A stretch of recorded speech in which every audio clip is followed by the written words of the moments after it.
Hello and welcome to Star Citizen Sunday. This is a weekly show which covers all the news from Star Citizen from the week just past. I am your host Mac, so let's get on with it.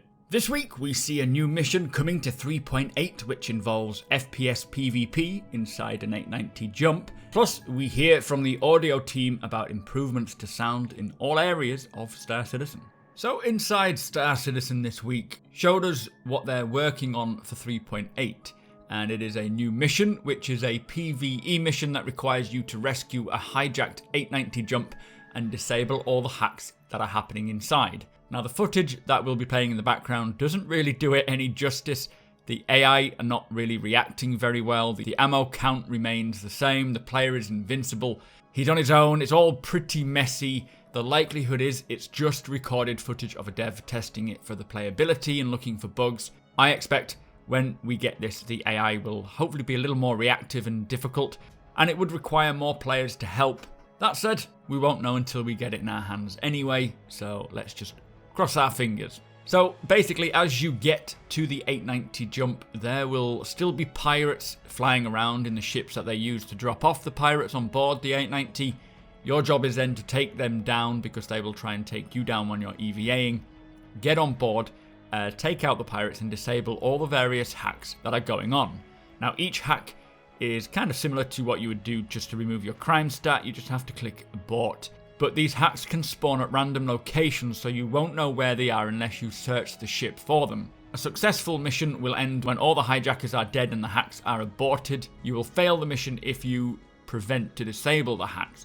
Now they say it's intended to be played in a 4 to 5 man team, although the payout is not great at all for splitting between 4 or 5 players. I think it's about 10,000 plus bonuses, whatever the bonuses are. I do expect the payments for pretty much most of the missions that we have to change somewhat as they continue to balance the economy and things like that, so don't take them all as gospel just yet. But they are showing the variety of missions that they are trying to bring into the game.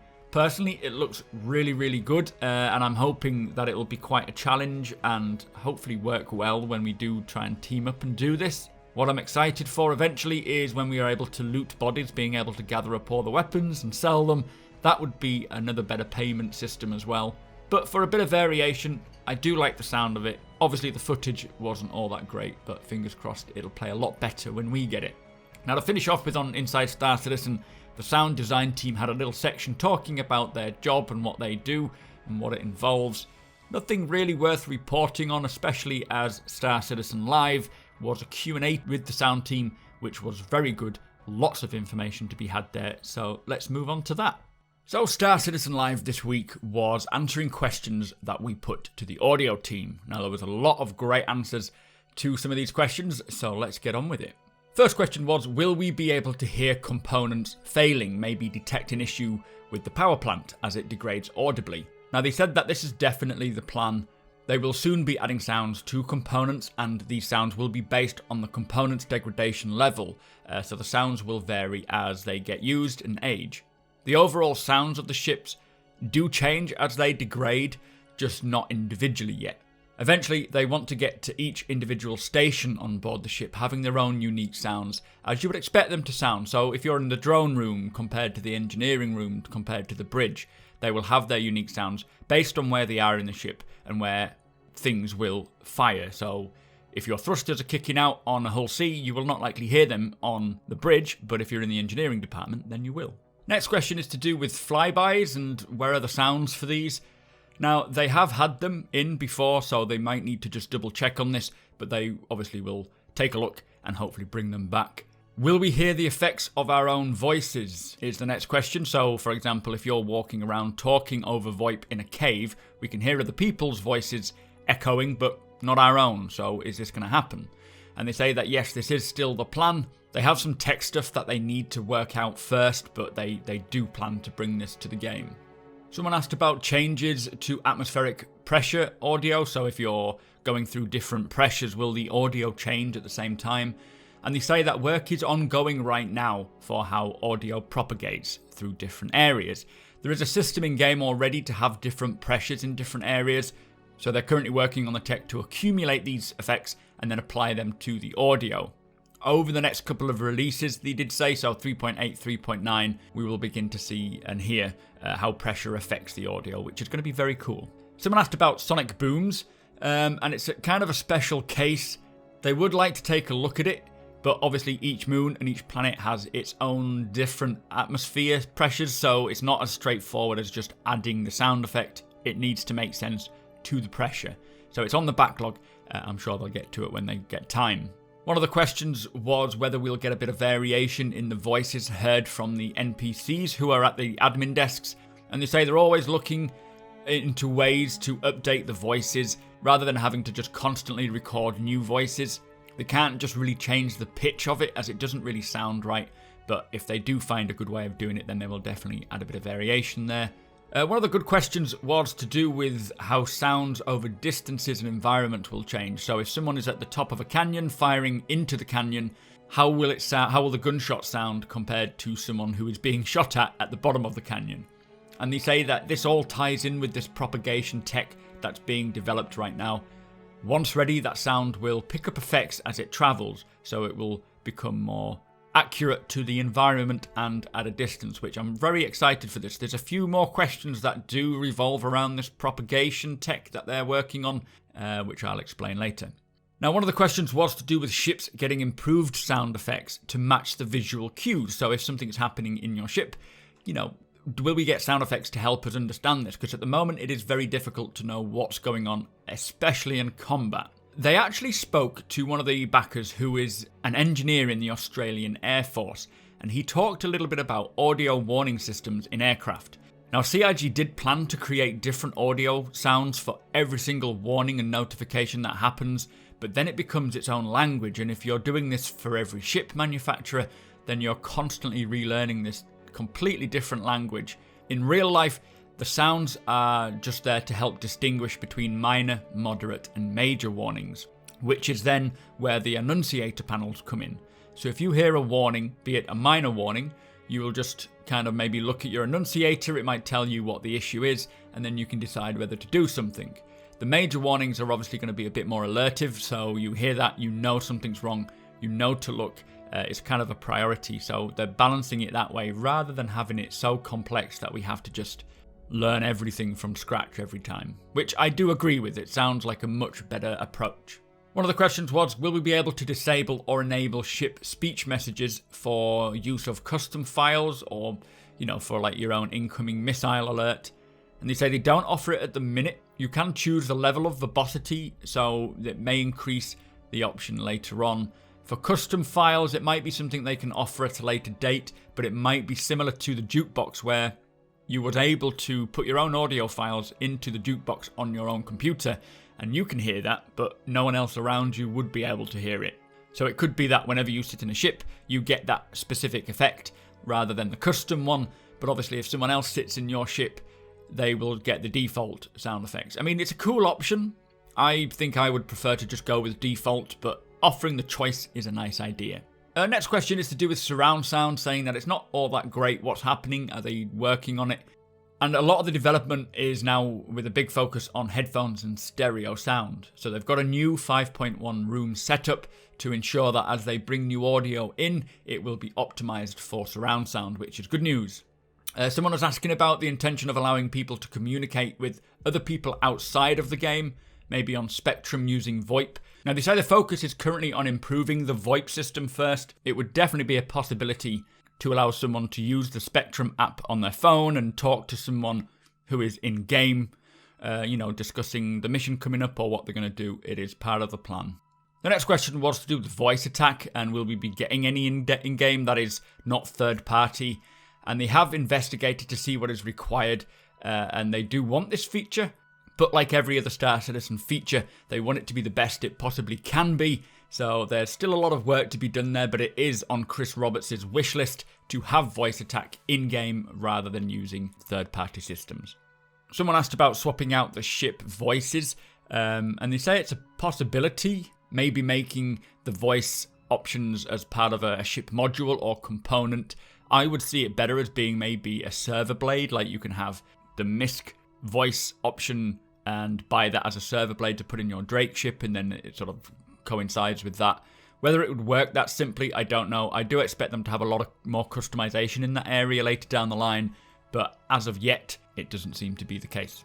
Now, one of the questions that I thought was very interesting was to do with having sound in a vacuum. And this is actually something I'd likely talk about maybe in a separate video in more detail, because it does come up quite a lot. Now, the reasoning behind us being able to hear sounds of space is they want the game to be as realistic as possible, but they also want it to have that cool audio factor to match the cinematics, kind of like how Star Wars has its crazy sounds going on.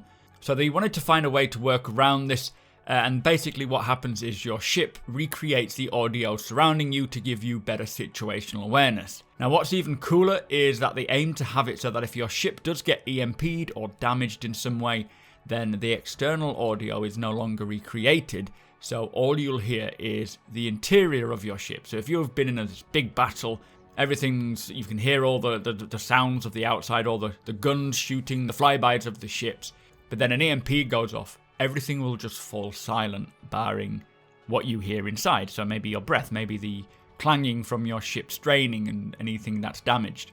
Now this sounds really cool, and as I say, I'd like to maybe address this later in a separate video, but one of the concepts that they'd seen for sound simulation was on a TED Talk, and basically they had this high-speed camera filming a leaf in which a loudspeaker close to the leaf was playing Mary Had a Little Lamb, and then using the vibrations that were filmed on the leaf, they put it into an algorithm and they could translate those vibrations back into audio again, which is quite impressive. So that's their kind of thinking for how they're going to give sounds in a vacuum. And I do like this idea. I'd like it for helmets as well, so that if your helmet gets damaged and you don't have that audio feedback, then it goes silent again. But I can just see how cinematic that's going to be, and I feel like we are going to get the best of both worlds there. Someone asked about sounds bleeding through walls. And if you're in a corridor and you can hear something on the other side.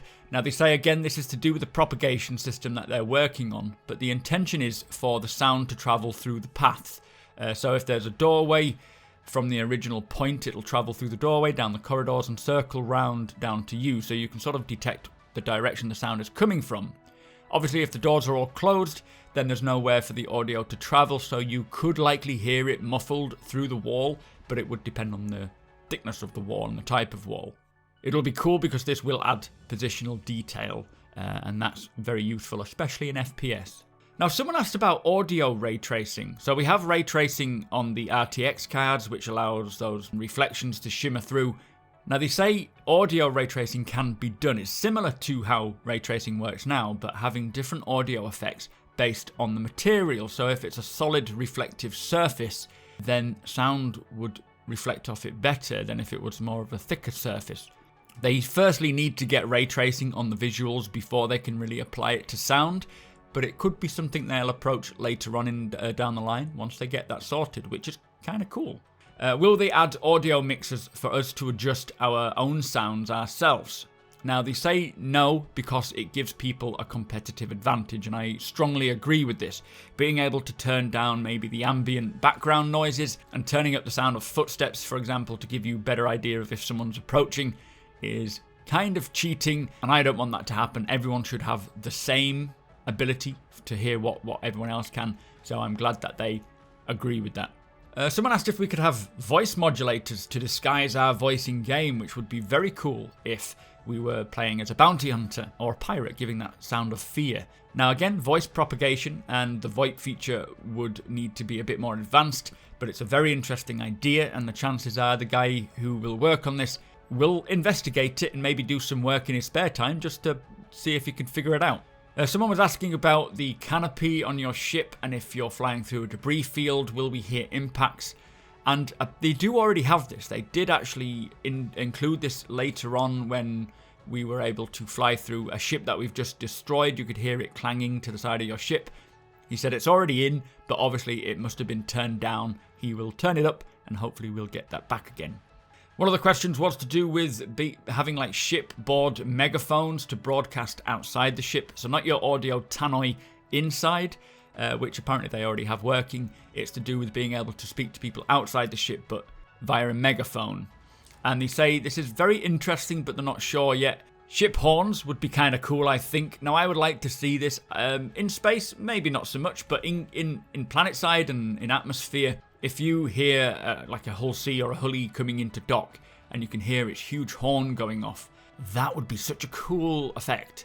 Maybe if you're a bounty hunter, you could fly around in your Cutlass Blue and broadcast over the Tannoy asking him to stop, basically, or freeze. I think that would be a good idea. So hopefully we'll get that choice. Final question is, will damaged ships create different audio sounds compared to when they're brand new? And they already do, but they do plan to add it a lot more.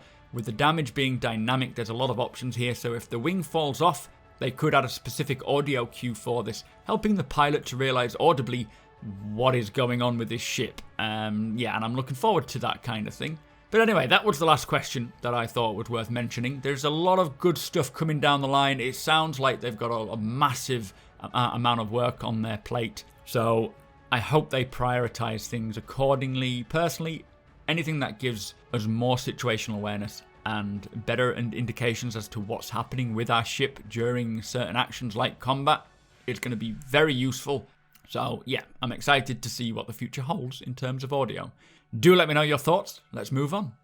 So also this week we have a new portfolio post highlighting the component manufacturer Yorm, and Star Citizen's monthly report is available to read, and I have already published a video for Squadron 42's monthly report, which is available in the description below. So that brings us to the end of the show. Thank you so much for watching.